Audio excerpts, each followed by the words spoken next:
People, deluded, I'm back again. Something of nothing. There's not really anything more to talk about, and really I'm potentially forcing this vid, but I've seen some comments as I've been up this morning. I thought, let me make a vid about them. The first is former player Serge Gnabry. Now, we all know how the Gnabry train went. It's very much, we know we have the retried for players that came in, and we have the players that got away. There was a time players didn't really develop and go on to, they won honours, but necessarily they weren't the best of players when they left Arsenal. But Gnabry, Daniel Marlin and Jeffrey Adelaide and Benatia, four players I just said that could have been first teamers to some capacity, and they've all gone off to have success. Benatia wasn't really given a chance. He worked hard, he's now at AC Milan. Jeff the same, he's now at Lyon and he's earmarked for France duty soon. Maybe not anytime soon, but soon. Daniel Marlin's obviously developed all the way to becoming a Dutch national team player and scoring for his national team. Gnabry is one of the first names on the team sheet now for Germany, if you hear what Lurgy Lowe has been saying. But Gnabry said, personally, I think my time at Arsenal was a complete success. Playing in the Premier League allowed me to grow and develop. As I said, there isn't much of a big difference between the two leagues, obviously referring to the Premier League in Germany, and I'm pleased for my career so far.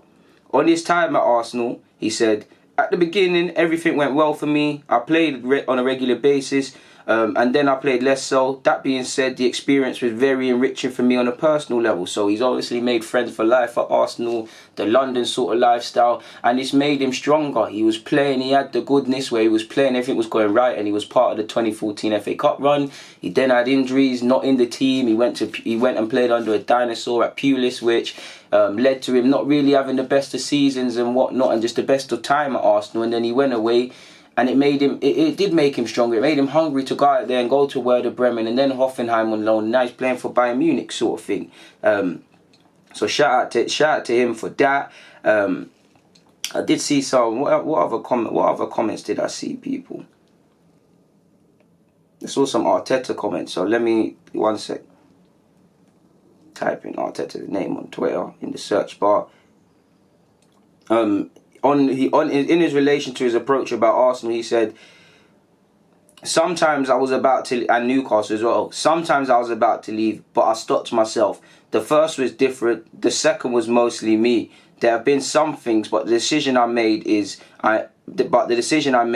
has made me very happy where I am, and the road will continue here. So that tells you maybe why did he reject Arsenal? Did he want to learn more under Pep Guardiola? Did he feel it came too soon? He said the Newcastle one was more him. So did he feel it was it just wasn't the right fit for him? Did he have concerns over Arsenal's apparent lack of transfer budget, over the playing squad, over future projections, over how he might shape up in terms of being a head coach or in the technical makeup of the team? We'll never know, people. Moving on from that, apparently Arsene Wenger's agreed to become FIFA's technical head. An official title and the official announcement could come in the next coming days. Apparently Wenger will have a broad portfolio to suggest improvements to coaching standards across the world, while also providing advice on other areas that directly influence how the game is played, people. So we'll see how that one develops. What else have I seen, people? I've seen some Zaha comments, people. Apparently, one sec.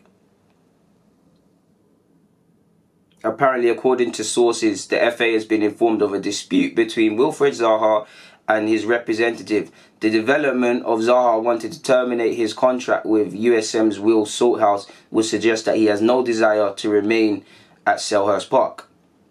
And obviously, that being said, people, is that someone still trying to engineer a move in January? Or, well, him and Pogba are probably the most likely to leave in January, and Eriksen as well, in my opinion. Probably Pogba and Eriksen more likely than Zaha, purely because you keep hearing Pogba's brothers talk. Eriksen probably the most likely out of all of them because of his contract length. So yeah, obviously Zaha is 26. He's keen to challenge himself, if not playing for his boyhood club or a prestigious club, but playing in the Champions League. And you have to wonder, will Chelsea go after him when their ban's over? Surely it'll be worth it, people, especially if Willian is leaving. But this shows you he wants to leave, man. Does he feel his agents did the best they could to engineer that move to Arsenal? Who knows? Personally, I don't think Arsenal and Wilfried Zaha are over, people. I would take Zaha. I feel him on the left, Pepe on the right. Them options would be good. You can't turn down players. potentially Nelson with them as well, some good options. But I wouldn't. It's not the end of the world if we didn't. I like him as a player, and I will go for him. And you heard he was Emre's #1 target. We've got other areas I would look at to improve. I would like Upamecano to come, but surely he's got to be someone that's targeted.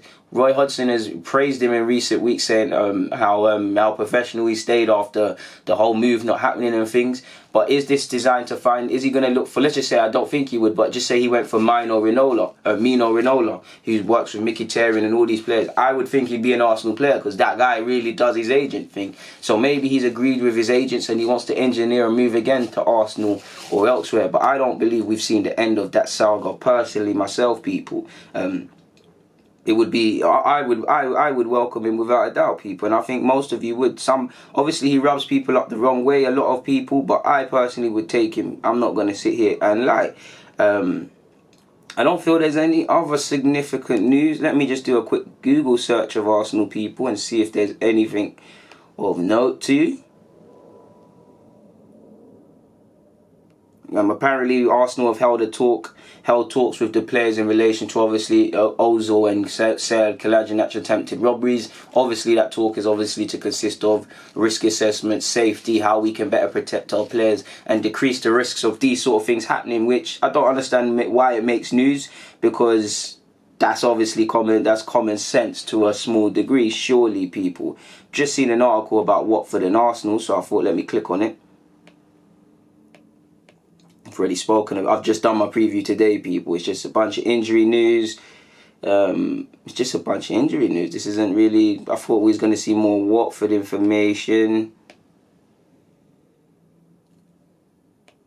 Nah, so it's all pointless, really and truly, people. So do you know what? Oh, I've just seen an article. Per Mertesacker explains why he was willing to let Amici, Bielik and Gnabry leave Arsenal. He wasn't involved for Gnabry. Forgive me if I'm wrong. Mr. James Payne, you got it wrong there. Which is not really, this is just clickbait, people.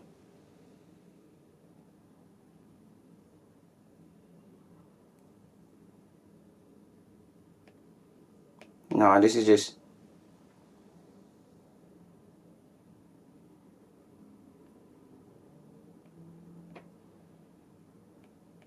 Nah, people, it just more or less... Just clickbait, sorry man. The article just speaks about how we're getting money for Gnabry, Amici and Bielik. It speaks about how there wasn't a pathway necessarily for Jeff. This is all Mertesacker's comments. It's not really anything really to waste your time and sit here and continue here for. But you don't know me, I love to make vids, so we'll see what happens, man. Check out the rest of my content, of course. People, there's not much more to say, so DG, I'm going to get out of your hair.